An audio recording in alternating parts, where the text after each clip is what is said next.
मैं इस बात का समर्थन करता हूं कि रामचरितमानस में जो भी शूद्रों को, महिलाओं को अपमानित करने जैसी टिप्पणियां हैं, उनको अब उससे वहां से निकालने का समय आ गया है। हमारा सबसे बड़ा धर्म ग्रंथ वो भारतीय संविधान है और संविधान के हिसाब से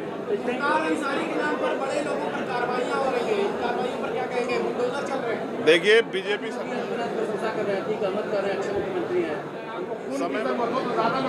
तैयार हो जाते हैं, लेकिन वोट के नाम पे लोग पीछे हट जाते हैं। क्या वजह है? ये बड़ी अच्छी बात की, जो लोग खून दे रहे हैं आज वो कल वोट भी देंगे। और नगर निकाय चुनाव होंगे और नगर निकाय चुनाव आज़ाद समाज पार्टी गठबंधन दलों के साथ मजबूती से लड़ेगी। जनता पार्टी और आरएसएस के लोग आज भी दलित पिछड़े आदिवासियों को इंसान समझने के लिए तैयार नहीं हैं। ये बीजेपी सरकार ने उत्तर प्रदेश में कोई ऐसा काम नहीं किया जिसके दम पे वो लोगों के बीच जाके वोट मांग पाए। इसलिए जानबूझ के मुस्लिम लीडर्स को, मुस्लिम जो रोजगार करने वाले जो बिजनेसमैन हैं, उनको टारगेट किया जा रहा है, जिससे कि उनको दिखा के और एक माहौल बनाया जाए। जनता अब समझ चुकी है, अब जनता सबक सिखाएगी। आज आज़ाद समाज पार्टी लीगल सेल का द्वितीय सम्मेलन था अधिवक्ताओं का। पहला सम्मेलन पश्चिम में हुआ था, ये पूर्वी उत्तर प्रदेश का सम्मेलन है।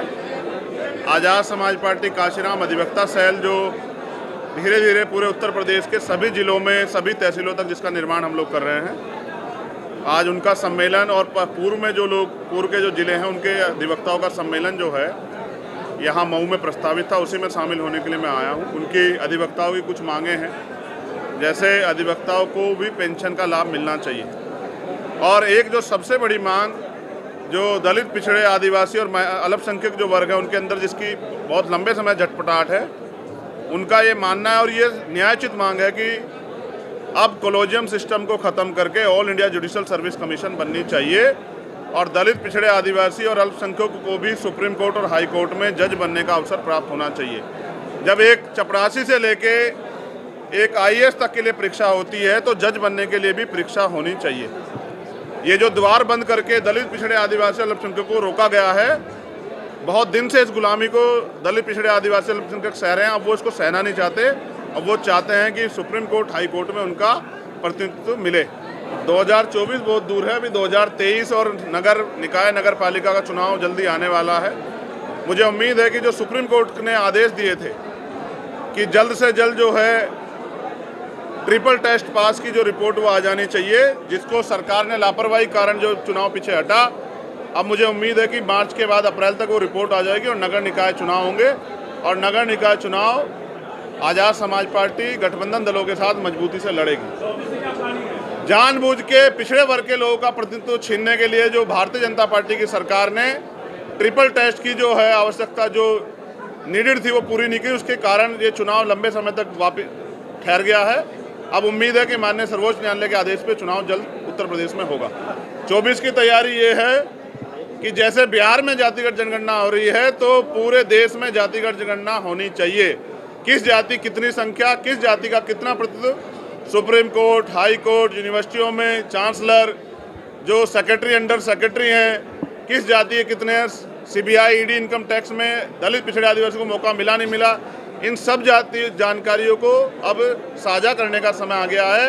किस समाज पे कितने रिसोर्स हैं, किस समाज को रोटी रोटी के लिए मोहताज होना पड़ रहा है, इन सब पे चर्चा का समय हो गया है। तो पूरे देश में जातिगत जनगणना हो, इसके लिए एक बड़ा आंदोलन हम लोग 2024 को ध्यान में रखते हुए पूरे देश में शुरू करेंगे। मुझे लगता है कि अब अधिकारों के विवाद पे ज़्यादा चर्चा करनी चाहिए कि जिस तरह से भर्तियों में घोटाले उत्तर प्रदेश सरकार में हुए हैं, पेपर लीक होते हैं, मुख्यमंत्री कानून व्यवस्था की बात करते हैं, उत्तर प्रदेश में कानून व्यवस्था कहाँ है? वो तो बीजेपी नेताओं की चौखट पे दम तोड़ चुकी है। 68,000 की भर्ती में, शिक्षक भर्ती में 20,000 पदों घोटाला हुआ था। करना ये चाहिए था कि उस मंत्री, शिक्षा मंत्री को जेल भेजना चाहिए था, जबकि उनको जेल भेजने के बजाय आज तक वो पद जो है दलित पिछड़े वर्ग को नहीं मिले। ये बड़े शर्म की बात है बीजेपी सरकार में, ऐसा अन्याय जो दलित पिछड़ों के साथ हो रहा है। अगर आपको खून की जरूरत हो तो ज्यादा लोग देने के लिए तैयार हो जाते हैं, लेकिन वोट के नाम पे लोग पीछे हट जाते हैं। क्या वजह है? ये बड़ी अच्छी बात की, जो लोग खून दे रहे हैं आज वो कल वोट भी देंगे, आप चिंता मत करो। उनको समझाने की देर है। पिछली बार उनको लगा कि चंद्रशेखर भाई नहीं जीत पाएंगे, इसलिए उन्होंने मुझे वोट दिया, बीजेपी को हराने के लिए वोट किया। इस बार हम अपने आंदोलन को जमीन पे मजबूत करें, अपने संगठन को। आप जब ये मानते हैं कि वो खून देने को तैयार हैं तो वोट तो बहुत छोटी सी चीज़ है। अखिलेश यादव ने खुद को सूत्र कहा है, वहीं उन्होंने मायावती ने कहा कि आपको गेस्ट हाउस का काम को याद करना चाहिए। इस पे आपकी क्या राय है? मैं बस ये कहना चाहता हूँ कि दोनों नेताओं ने जो कहा वो उनके व्यक्तिगत राय हैं। एक बात तो सत्य है कि भारतीय जनता पार्टी और आरएसएस के लोग आज भी दलित पिछड़े आदिवासियों को इंसान समझने के लिए तैयार नहीं हैं। आज भी वो उनकी पार्टियों में भी जो दलित पिछड़े आदिवासी अल्पसंख्यक वर्ग के लोग हैं उनको जातिगत टिप्पणी करके अपमानित करते हैं। इसके लिए बीजेपी को सोचना चाहिए और मैं इस बात का समर्थन करता हूं कि रामचरितमानस में जो भी शूद्रों को, महिलाओं को अपमानित करने जैसी टिप्पणियां हैं उनको अब उससे वहां से निकालने का समय आ गया है। देखिए, मैं फिर कह रहा हूं कि किसी भी समाज, किसी भी वर्ग को अगर अपमानित करने वाली बात कहीं भी लिखी गई है तो उसको अब हटाने का समय आ गया, क्योंकि सभी समाज में जागरूकता पैदा हो गई है। कोई भी अपमान नहीं सहना चाहता। वहीं मैं ये भी बता देता हूं कि हमारा सबसे बड़ा धर्म ग्रंथ वो भारतीय संविधान है और संविधान के हिसाब से सभी लोगों को सम्मान और अवसर के साथ, स्वाभिमान के साथ जीने का अधिकार है। ये सरकार उसको छीनने का काम बंद करे। नहीं, मैं तो इन वर्गों में, दलितों के साथ पिछड़ों, आदिवासी और अल्पसंख्यक वर्गों में ये चेतना जागरूक करने का काम कर रहा हूं कि वो बीजेपी के, आरएसएस के हथकंडों से सावधान होके अपनी वोट का प्रयोग एकजुट होकर करे, जिससे कि इनको सत्ता से बेदखल किया जा सके। मैं किसी को क्यों बताने लगा? मैं कोई पत्रकार थोड़ा ही किसी को डिफाइन करूं। मैं तो एक बाबा साहब अम्बेडकर और माननीय काशीराम साहब के मामला रामसूर वर्मा जी के आंदोलन का एक सिपाही हूं। उस आंदोलन पे मुझे आप कुछ पूछेंगे तो शायद मैं आपको बता पाऊंगा। मेरे आसपास तो नहीं दिखाई दे रहे हैं। जब वो मिले तो उनसे पूछेगा कि उनके मन में क्या है।